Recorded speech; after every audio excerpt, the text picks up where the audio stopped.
नीति वचन अध्याय 1।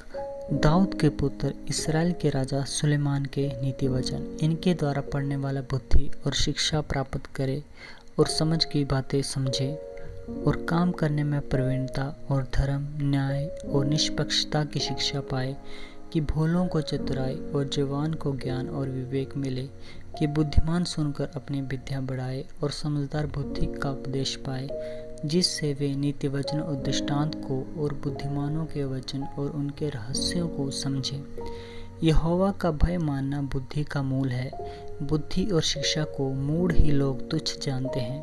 हे मेरे पुत्र, अपने पिता की शिक्षा पर कान लगा और अपनी माता की शिक्षा को न तज, क्योंकि वे मानो तेरे सिर के लिए शोभायमान मुकुट और तेरे गले के लिए कंठमाला होगी।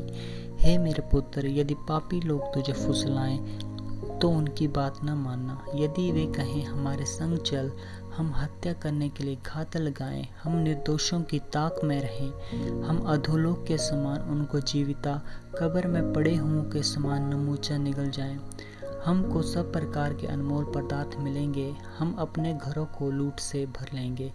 तो हमारा साझी हो जा, हम सबों का एक ही बटुआ हो।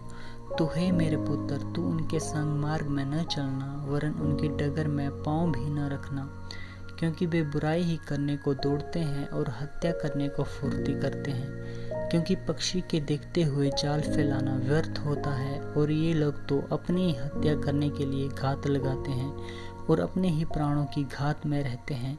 सब लालचियों की चाल ऐसी ही होती है, उनका प्राण लालच ही के कारण नष्ट हो जाता है। बुद्धि सड़क में ऊंचे स्वर से बोलती है और चौकों में प्रचार करती है। वह बाजारों की भीड़ में पुकारती है, वह फाटकों के बीच में और नगर के भीतर भी ये बातें बोलती है। हे भोले लोगों, तुम कब तक भोलेपन से प्रीति रखोगे? हे ठट्ठा करने वालों, तुम कब तक ठट्ठा करने से प्रसन्न रहोगे? हे मूर्खों, तुम कब तक ज्ञान से बैर रखोगे? तुम मेरी डांट सुनकर मन फिराओ।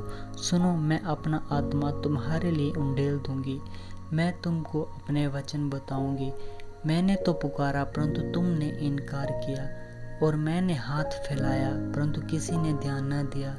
वरन तुमने मेरी सारी सम्मति को अनसुनी किया और मेरी ताड़ना का मूल्य न जाना।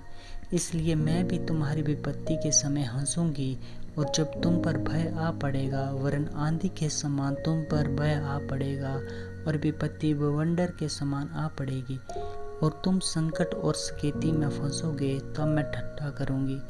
उस समय वे मुझे पुकारेंगे परंतु मैं न सुनूंगी, वे मुझे यत्न से तो ढूंढेंगे परंतु न पाएंगे, क्योंकि उन्होंने ज्ञान से व्यार किया और यहोवा का भय मानना उनको न भाया।